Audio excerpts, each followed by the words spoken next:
भाग्य के विषय में ये प्रश्न सदियों से इंसान के मन में उठा है। क्या हमारा भाग्य पहले से ही तय होता है या हम इसे खुद बनाते हैं? कई दार्शनिकों और धर्मों के विचार अलग अलग हो सकते हैं, लेकिन ये जीवन का एक महत्वपूर्ण प्रश्न है जिसे हर व्यक्ति अपने अनुभवों और विश्वासों के आधार पर समझता है। तो आइए बढ़ते हैं आज की इस कहानी की और मगर उससे पहले दोस्तों, स्वागत है आपका हमारे YouTube चैनल बुद्धा इंस्पर्ड हिस्ट्रीज में। मगध राज्य के एक छोटे से गांव में वसुदेव नाम का एक साधारण किसान रहता था। वसुदेव एक मेहनती और ईमानदार व्यक्ति था, लेकिन उसका जीवन कष्टों से भरा हुआ था। उसकी जिंदगी में समस्याओं की कोई कमी नहीं थी। कभी फसलें बर्बाद हो जाती थी, कभी परिवार में कोई बीमार पड़ जाता था। उसकी पत्नी मणि भी सदैव बीमार रहती और उसके 2 बच्चे भी कमजोर और बीमार थे। वसुदेव के पास खेती के अलावा कोई अन्य साधन नहीं था, लेकिन खेती भी उसके लिए कठिनाई बन चुकी थी।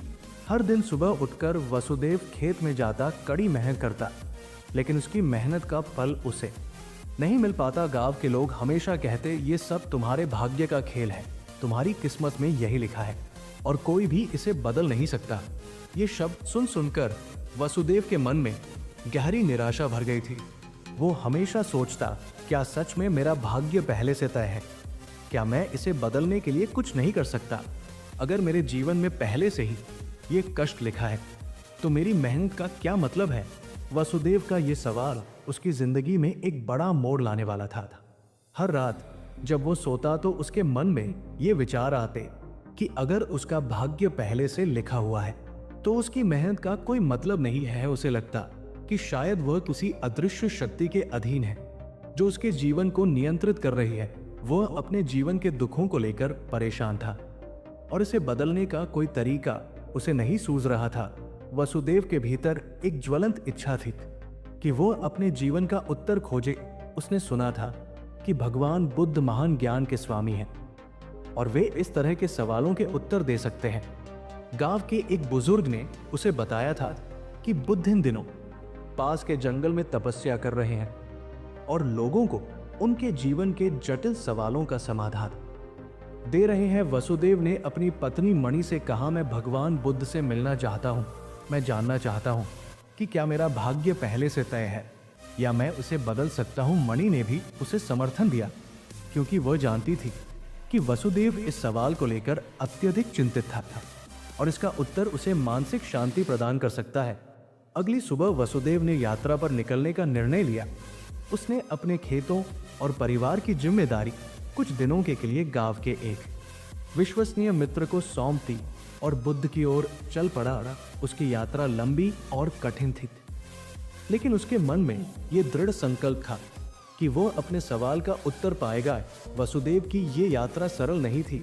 उसे कई जंगलों, नदियों और पहाड़ों को पार करना पड़ा। कभी कभी उसे भूखा रहना पड़ता तो कभी रात को ठंड से कांपते हुए सोना पड़ता। रास्ते में कई बार उसे ऐसा लगा कि वो इस यात्रा को छोड़ दे और वापस लौट जाए, लेकिन उसका मन बार बार उसे प्रेरित करता था कि वो अपने सवाल का उत्तर पाए बिना नहीं लौटेगा।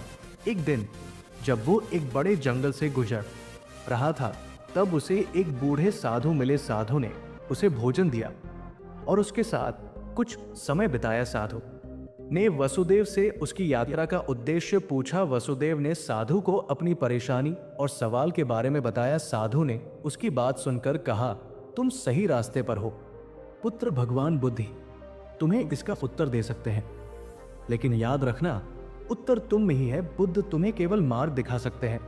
कई दिनों की यात्रा के बाद वसुदेव अंततः बुद्ध के आश्रम पहुंचा। आश्रम एक शांतिपूर्ण स्थान था जहां हर तरफ हरियाली थी और एक अद्वितीय शांति का अनुभव हो रहा था।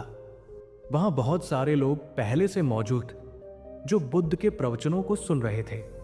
वसुदेव ने बुद्ध के दर्शन करने का अवसर पाया। जैसे ही वो बुद्ध के पास पहुंचा, उसकी आंखों में एक अजीब सी चमक थी, मानो उसे अपनी सारी समस्याओं का हल मिलने वाला हो।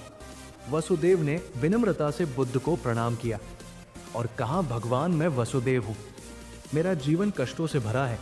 लोग कहते हैं कि ये सब मेरे भाग्य का लिखा है। क्या मेरा भाग्य पहले से तय है? क्या मैं इसे बदलने के लिए कुछ भी नहीं कर सकता? बुद्ध ने शांत स्वर में कहा, वसुदेव तुम्हारा सवाल गहरा है और इसका उत्तर तुम्हारे भीतर ही छिपा है। लेकिन मैं तुम्हें एक कहानी सुनाता हूं जो तुम्हारे सवाल का उत्तर देगी। बुद्ध ने वसुदेव को एक सरल लेकिन गहरे अर्थ वाली कहानी सुनाई। उन्होंने कहा, वसुदेव, मान लो कि तुमने एक बीज बोया है। अब ये बीज एक पौधा बनेगा और फिर एक बड़ा वृक्ष। लेकिन ये वृक्ष कैसा होगा, ये इस बात पर निर्भर करता है कि उसे कितना पानी, सूरज की रोशनी और देखभाल मिलती है। अगर बीज को सही समय पर पानी मिलता है तो वो मजबूत वृक्ष बनेगा, अगर नहीं तो वो सूख जाएगा। तुम्हारा भाग्य भी इसी तरह से काम करता है। तुम्हारे पूर्व जन्मों के कर्म बीज के समान है और तुम्हारे वर्तमान कर्म से पानी और पोषण देने वाले तत्व हैं। वसुदेव ने बुद्ध की इस कहानी को ध्यान से सुना, लेकिन वो अब भी अपने सवाल का पूरा उत्तर नहीं पा सका था।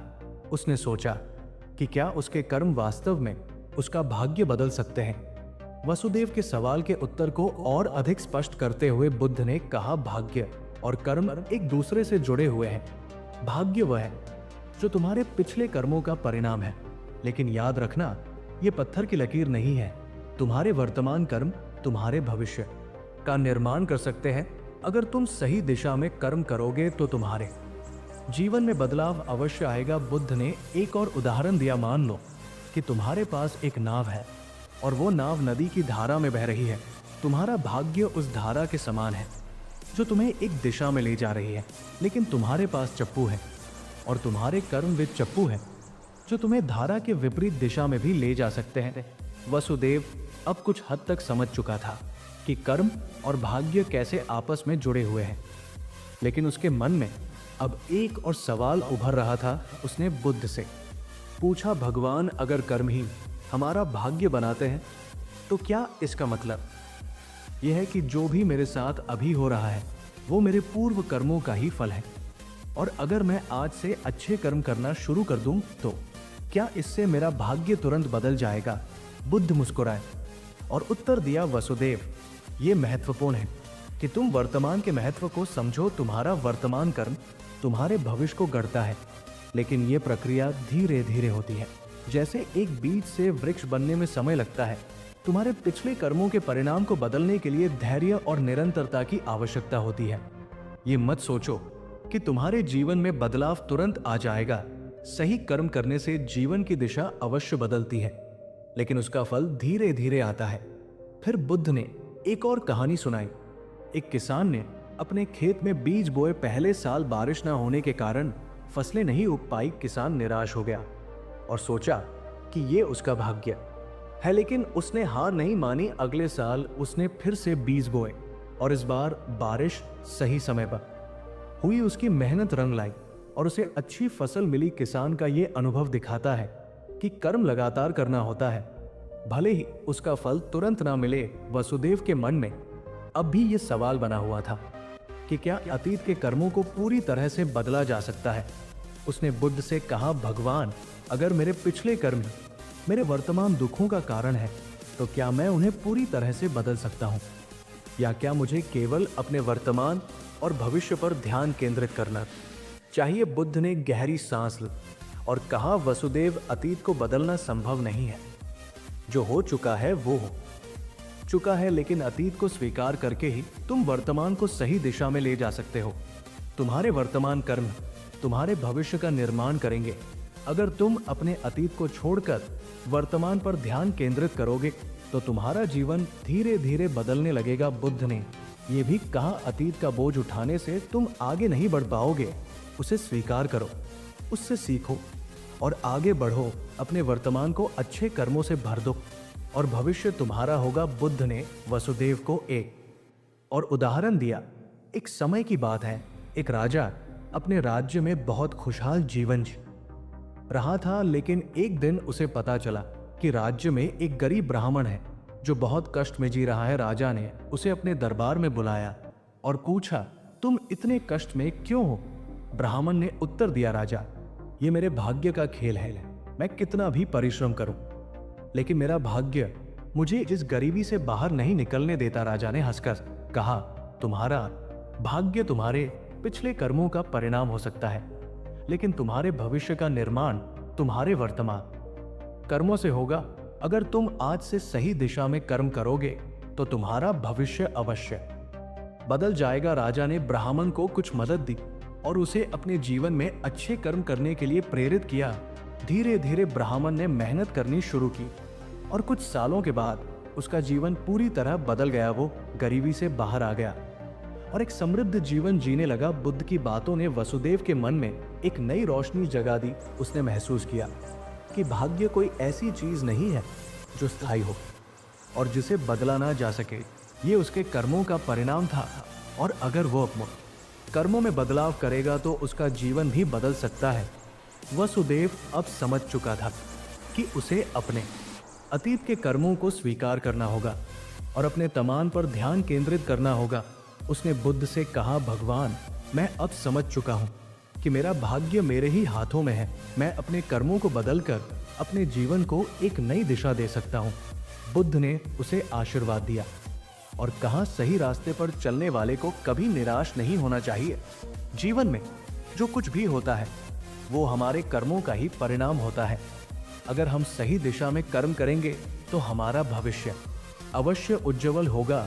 वसुदेव बुद्ध से विदा लेकर अपने गांव की ओर चल पड़ा। अब उसके मन में एक नई ऊर्जा थी और उसे ये विश्वास हो चुका था कि उसके जीवन में जो भी कष्ट है वे उसके अतीत के कर्मों का फल है, लेकिन वो अपने कर्मों से अपने भविष्य को बदल सकता है। गांव में लौटकर वसुदेव ने अपने जीवन में बदलाव की शुरुआत की। उसने खेती में और भी अधिक मेहनत की, अपने परिवार के प्रति और भी अधिक जिम्मेदारी से पेश आया और अपने व्यवहार में संयम और धैर्य को अपनाया। धीरे धीरे उसके जीवन में सकारात्मक बदलाव आने लगे। उसकी फसलें अब बेहतर हो रही थी, उसका परिवार स्वस्थ रहने लगा और उसका आर्थिक स्थिति भी सुधारने लगी। वसुदेव के जीवन में धीरे धीरे सब कुछ बदलने लगा। उसकी मेहनत और सही कर्मों का फल उसे मिलना शुरू हो गया। गांव के लोग अब उसकी सफलता की कहानियां सुनाने लगे।